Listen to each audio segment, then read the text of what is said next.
7 manusia ini masih hidup sampai detik ini. Mereka tidak bisa mati. Mereka telah hidup selama ribuan tahun, menyaksikan peradaban bangkit dan runtuh, melihat kerajaan besar lahir dan musnah, namun mereka tetap ada. Siapa mereka? Kenapa mereka terkutuk atau diberkati dengan kehidupan abadi? Dan di mana mereka sekarang? Jika kamu mendengar ini, jangan skip video ini, karena apa yang akan kamu dengar akan mengguncang pemahamanmu tentang kehidupan, kematian, dan akhir zaman. Sebelum kita lanjut, bantu channel ini berkembang dengan like, subscribe, dan nyalakan notifikasinya. Dalam berbagai kitab suci dan tradisi keagamaan, ada kisah-kisah tentang manusia yang ditakdirkan untuk terus hidup hingga hari kiamat tiba. Mereka bukan dewa, bukan malaikat, tetapi manusia biasa, yang karena suatu peristiwa atau perintah ilahi, harus menanggung beban kehidupan yang tidak berkesudahan. Beberapa dari mereka hidup sebagai saksi atas kebesaran Allah, sementara yang lain hidup dalam penyesalan dan siksaan yang tak pernah berakhir. Mari kita telusuri satu persatu, siapa saja 7 orang ini. Apa yang membuat mereka istimewa, dan pelajaran apa yang bisa kita ambil dari kisah mereka.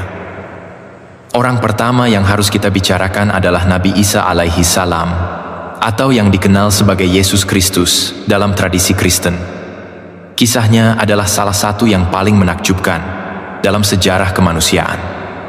Dalam Islam, Nabi Isa adalah salah satu Rasul Allah yang paling mulia, seorang Nabi yang lahir tanpa ayah, dari Maryam yang suci. Dia diutus kepada Bani Israel dengan mukjizat-mukjizat luar biasa, menghidupkan orang mati, menyembuhkan orang buta dan yang berpenyakit kusta, bahkan berbicara sejak dalam buayan. Namun, yang membuat Nabi Isa berbeda dari nabi-nabi lainnya adalah dia tidak mengalami kematian seperti manusia pada umumnya. Ketika musuh-musuhnya dari kalangan Yahudi bersekongkol untuk menyalibnya, Allah mengangkat Nabi Isa ke langit, dan orang lain yang diserupakan dengan wajahnya lah yang disalibkan. Al-Quran dengan tegas menyatakan dalam surah An-Nisa ayat 157 hingga 158 bahwa mereka tidak membunuh Nabi Isa dan tidak menyalibnya, melainkan yang diserupakan bagi mereka. Allah telah mengangkatnya kepadanya, dan Allah Maha Perkasa lagi Maha Bijaksana. Nabi Isa alaihi salam sekarang berada di langit, dalam keadaan hidup dengan jasad dan ruhnya, menanti waktu yang telah Allah tetapkan untuk turun kembali ke bumi. Kedatangan keduanya ini akan menjadi salah satu tanda-tanda besar menjelang hari kiamat. Rasulullah Shallallahu Alaihi Wasallam bersabda dalam banyak hadis sahih bahwa Nabi Isa akan turun di dekat Menara Putih, di sebelah timur Damaskus, mengenakan pakaian berwarna kuning. Kedua tangannya bertumpu pada sayap 2 malaikat. Ketika dia turun, dia akan memimpin umat muslim, menegakkan syariat Islam, memecahkan salib, membunuh babi, menghapuskan jizyah, dan memerangi Dajjal, sang penipu besar yang akan muncul di akhir zaman. Nabi Isa akan membunuh Dajjal di pintu Lud, sebuah tempat di Palestina. Setelah itu, masa pemerintahan Nabi Isa akan menjadi masa yang penuh dengan keadilan dan kemakmuran, di mana tidak ada lagi permusuhan, tidak ada perang, dan manusia hidup dalam kedamaian yang sejati. Dia akan hidup selama 40 tahun setelah turunnya, kemudian wafat sebagai manusia biasa, dishalatkan oleh kaum muslimin, dan dimakamkan. Ini adalah bagian dari rencana ilahi yang agung, di mana Nabi Isa menjadi saksi hidup atas keesaan Allah dan kebenaran Islam hingga akhir zaman. Orang kedua yang tidak akan merasakan kematian hingga hari kiamat adalah Nabi Khidir. Sosoknya misterius, namanya bahkan tidak disebutkan secara eksplisit dalam Al-Quran, tetapi kisahnya diabadikan dalam surah Al-Kahfi. Nabi Khidir adalah hamba Allah yang telah diberi ilmu laduni, yaitu ilmu langsung dari Allah tanpa perantara guru atau kitab. Kisahnya dimulai ketika Nabi Musa alaihi salam, yang dikenal sebagai salah satu rasul yang paling kuat dan berilmu, ditanya oleh kaumnya, siapakah manusia yang paling berilmu di muka bumi ini? Nabi Musa menjawab bahwa dialah yang paling berilmu, namun Allah menegurnya dan memberitahukan bahwa ada hamba Allah lain yang lebih berilmu darinya, yaitu Khidir, yang berada di pertemuan 2 lautan. Nabi Musa kemudian melakukan perjalanan panjang bersama pembantunya, Yusha bin Nun, untuk mencari Khidir. Ketika mereka bertemu, Khidir memperingatkan Musa bahwa dia tidak akan sanggup bersabar terhadap apa yang akan dilakukan Khidir, karena perbuatan Khidir akan tampak aneh dan tidak masuk akal di mata Musa. Namun Musa bersikeras untuk mengikutinya. Dalam perjalanan mereka, Khidir melakukan 3 hal yang membuat Musa terkejut dan marah. Pertama, dia melubangi perahu milik orang-orang miskin yang menumpangi mereka. Kedua, dia membunuh seorang anak kecil tanpa sebab yang jelas. Ketiga, dia memperbaiki dinding yang hampir roboh di sebuah kampung yang penduduknya tidak mau memberi mereka makan. Setiap kali Musa memprotes, Khidir mengingatkannya bahwa dia sudah memperingatkan sejak awal. Akhirnya, Khidir menjelaskan hikmah di balik setiap tindakannya. Perahu dilubangi agar tidak disita oleh Raja Zalim yang merampas setiap perahu yang bagus. Anak itu dibunuh, karena kelak dia akan menjadi anak durhaka, yang akan menyusahkan orang tuanya yang saleh, dan Allah akan menggantikannya dengan anak yang lebih baik. Dinding diperbaiki karena di bawahnya tersimpan harta milik 2 anak yatim yang ayahnya adalah orang saleh, dan Allah ingin harta itu tetap tersimpan hingga mereka dewasa.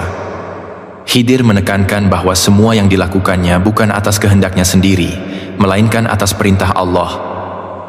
Kisah Khidir mengajarkan kita bahwa ada banyak hal dalam kehidupan ini yang tidak kita pahami, tetapi semuanya adalah bagian dari rencana Allah yang sempurna. Khidir masih hidup hingga kini, berjalan di muka bumi ini, kadang muncul di tempat-tempat tertentu untuk membantu orang-orang yang dalam kesusahan, atau untuk menegakkan keadilan.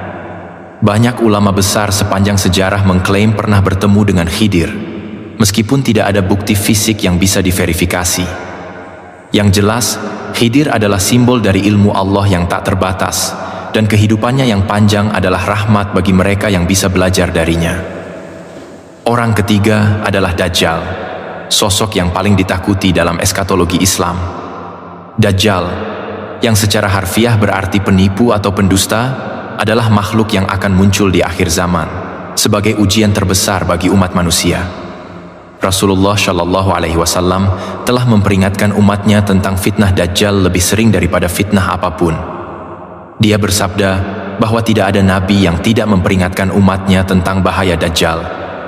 Dajjal digambarkan sebagai seorang lelaki dengan mata kanan yang buta, matanya seperti anggur yang terapung, dan di dahinya tertulis kata kafir yang bisa dibaca oleh setiap muslim, baik yang bisa membaca maupun yang tidak. Dia akan muncul dari arah timur, dari daerah antara Syam dan Irak, dan akan berkeliling ke seluruh dunia kecuali Mekah dan Madinah, karena keduanya dijaga oleh malaikat. Dajjal akan memiliki kekuatan luar biasa yang diberikan Allah sebagai ujian. Dia akan mengklaim sebagai Tuhan, dan akan menunjukkan mukjizat-mukjizat palsu untuk memperdaya manusia. Dia bisa memerintahkan langit untuk menurunkan hujan, dan hujan pun turun. Dia bisa memerintahkan bumi untuk menumbuhkan tanaman, dan tanaman pun tumbuh. Dia bahkan bisa menghidupkan orang mati, meskipun itu sebenarnya adalah tipu daya setan. Banyak orang akan tertipu olehnya karena kehidupan dunia yang sulit, dan mereka akan mengikuti Dajjal demi mendapatkan makanan dan kekayaan. Namun, orang-orang beriman yang teguh akan menolaknya, meskipun mereka harus menanggung kemiskinan dan kesulitan. Rasulullah bersabda bahwa 1 hari di masa Dajjal akan seperti 1 tahun, kemudian 1 hari seperti 1 bulan, kemudian 1 hari seperti 1 minggu, dan akhirnya hari-harinya akan seperti hari-hari biasa. Total masa kemunculan Dajjal adalah 40 hari, tetapi karena perbedaan panjang hari, totalnya bisa jauh lebih lama. Pertanyaan besar adalah, di mana Dajjal sekarang? Menurut hadis sahih yang diriwayatkan oleh Muslim, Rasulullah menceritakan kisah dari Tamim Ad-Dari, seorang sahabat yang dulunya Kristen sebelum masuk Islam. Tamim menceritakan bahwa dia dan sekelompok pelaut pernah terdampar di sebuah pulau setelah badai. Di pulau itu, mereka bertemu dengan makhluk berbulu lebat bernama Al-Jassasah yang menunjukkan mereka ke sebuah biara di mana mereka menemukan seorang lelaki yang sangat besar dan sangat kuat, dirantai dengan besi yang sangat tebal. Lelaki itu bertanya kepada mereka tentang berbagai tanda-tanda akhir zaman, termasuk tentang mata air Zogar, pohon kurma Baisan, dan nabi yang buta huruf dari bangsa Arab. Setelah mendengar jawaban mereka, lelaki itu mengatakan bahwa dia adalah Dajjal, dan dia hampir diizinkan untuk keluar. Rasulullah mengonfirmasi bahwa lelaki yang dirantai itu memang Dajjal, dan dia saat ini ditahan di sebuah pulau di tengah lautan, menunggu waktu yang tepat untuk dilepaskan sebagai ujian terakhir bagi manusia. Ketika dia keluar, hanya dengan turunnya Nabi Isa alaihi salam lah dia bisa dikalahkan. Orang keempat adalah Yajuj dan Majuj, atau Gog dan Magog dalam tradisi barat. Mereka bukan satu orang, melainkan dua bangsa atau kelompok besar yang jumlahnya sangat banyak, mungkin mencapai miliaran. Mereka adalah keturunan dari Adam alaihi salam, tetapi mereka terpisah dari peradaban manusia sejak zaman dahulu. Kisah mereka disebutkan dalam Al-Quran dalam surah Al-Kahfi dan surah Al-Anbiya. Pada masa Zulkarnain, seorang raja yang saleh dan adil yang Allah beri kekuatan untuk berkeliling dunia, masyarakat yang tinggal di daerah dekat pegunungan yang terpencil, meminta bantuan Zulkarnain untuk melindungi mereka dari serangan Yajuj dan Majuj. Mereka mengatakan bahwa Yajuj dan Majuj adalah makhluk pembuat kerusakan yang sering menyerang dan merampok mereka. Zulkarnain kemudian membangun sebuah penghalang raksasa dari besi dan tembaga yang dilebur, sebuah tembok yang sangat tinggi dan kokoh, sehingga Yajuj dan Majuj tidak bisa memanjatnya atau menembusnya. Sejak saat itu, Yajuj dan Majuj terperangkap di balik tembok tersebut, hidup dan berkembang biak dalam jumlah yang sangat besar.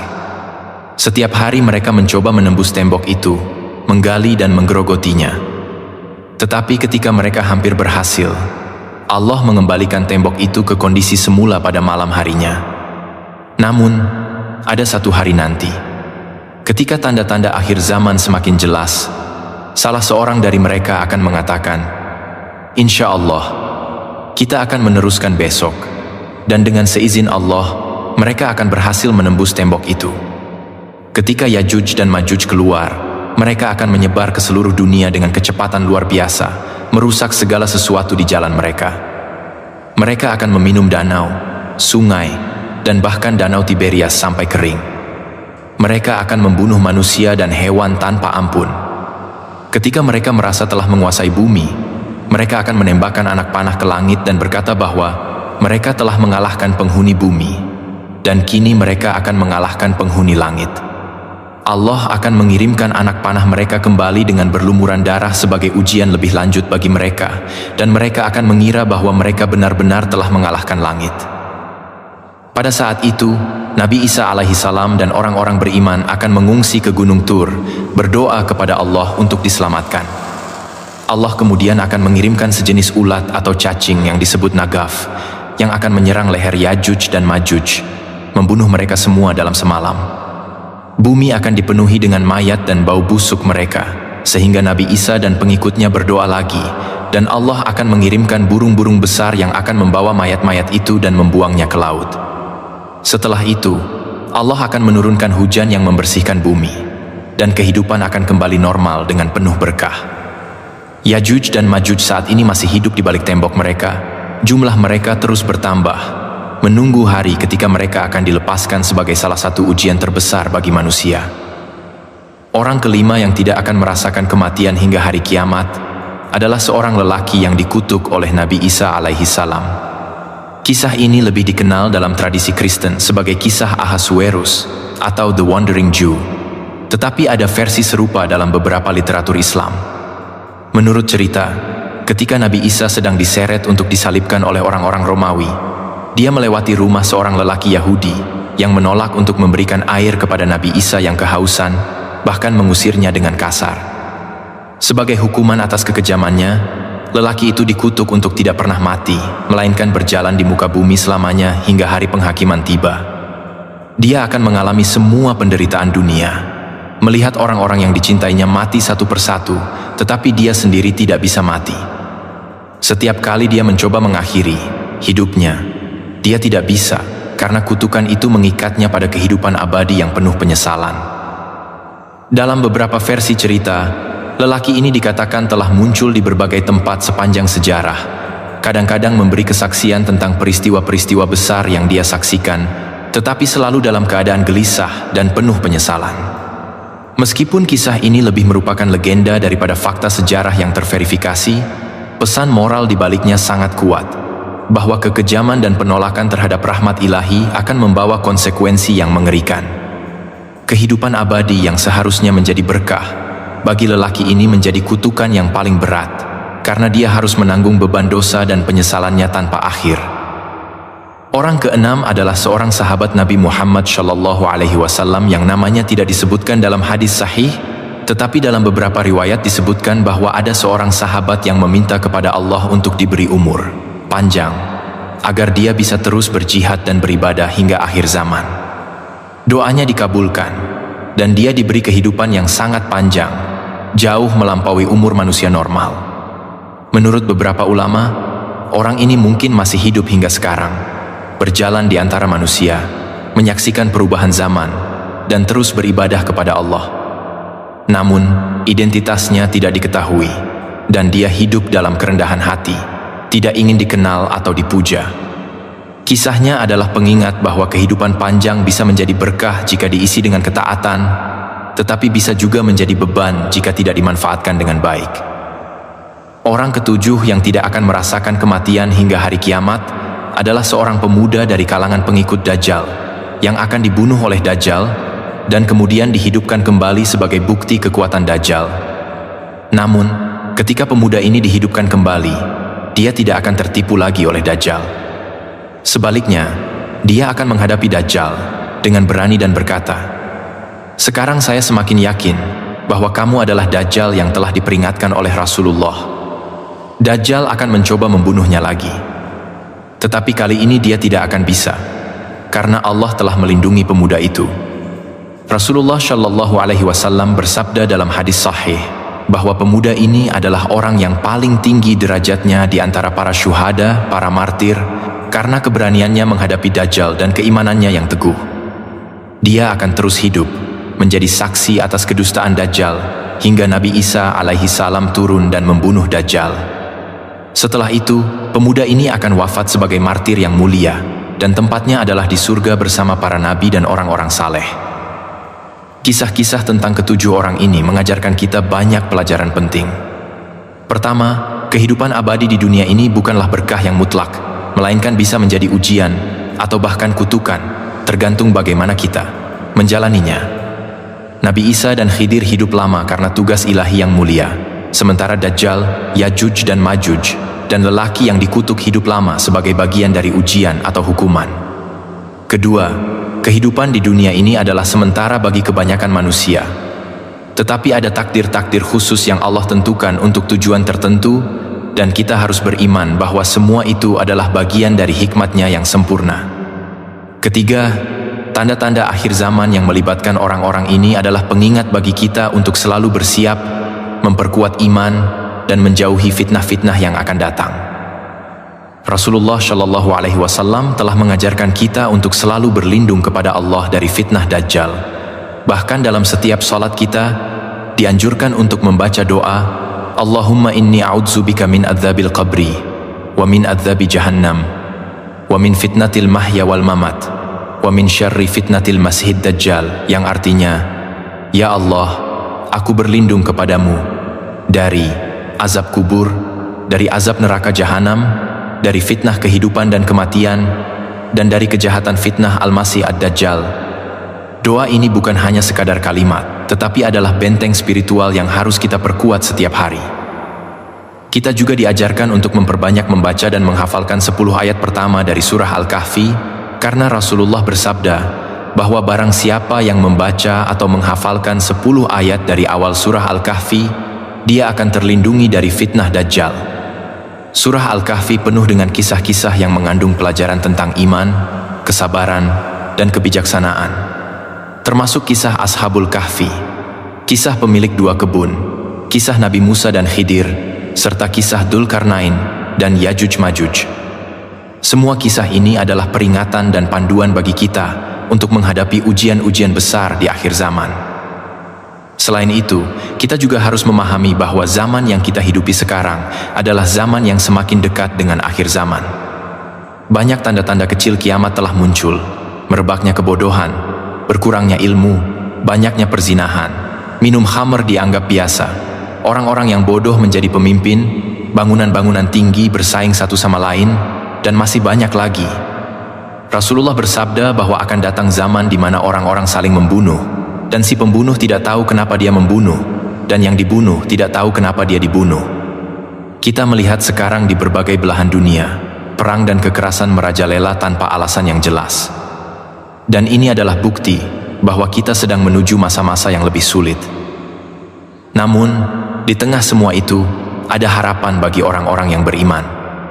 Allah berfirman dalam Al-Quran bahwa Dia tidak akan mengazab suatu kaum selama masih ada orang-orang yang beristighfar di antara mereka. Allah juga berfirman bahwa setelah kesulitan, pasti ada kemudahan. Ketika Nabi Isa alaihissalam turun, Dia akan memimpin umat Islam dalam menghadapi Dajjal, dan setelah itu akan ada masa keemasan di mana keadilan dan kedamaian meliputi seluruh dunia. Masa ini akan berlangsung hingga Allah memerintahkan angin yang lembut untuk mencabut ruh setiap orang yang beriman, sehingga yang tersisa di bumi hanyalah orang-orang jahat, dan atas merekalah kiamat akan ditegakkan. Sebagai penutup, kisah 7 orang yang tidak akan merasakan kematian hingga hari kiamat ini adalah pengingat bagi kita semua bahwa hidup ini penuh dengan misteri dan takdir yang hanya Allah yang tahu sepenuhnya. Tugas kita adalah beriman, bertakwa, dan bersiap untuk menghadapi apapun yang akan datang dengan iman yang teguh dan amal saleh. Jangan biarkan fitnah dunia mengalahkan kita. Jangan biarkan kenikmatan sementara melupakan kita dari tujuan akhir kita, yaitu kembali kepada Allah dan mempertanggungjawabkan semua yang telah kita lakukan.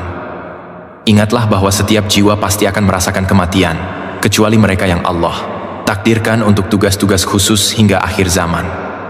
Bagi kita, kematian bisa datang kapan saja, jadi mari kita persiapkan diri kita dengan sebaik-baiknya. Jika video ini bermanfaat bagimu, jangan lupa like, subscribe, dan share ke teman-teman dan keluargamu agar mereka juga bisa mendapatkan manfaat dari ilmu ini. Aktifkan notifikasi agar kamu tidak ketinggalan video-video menarik lainnya dari channel ini.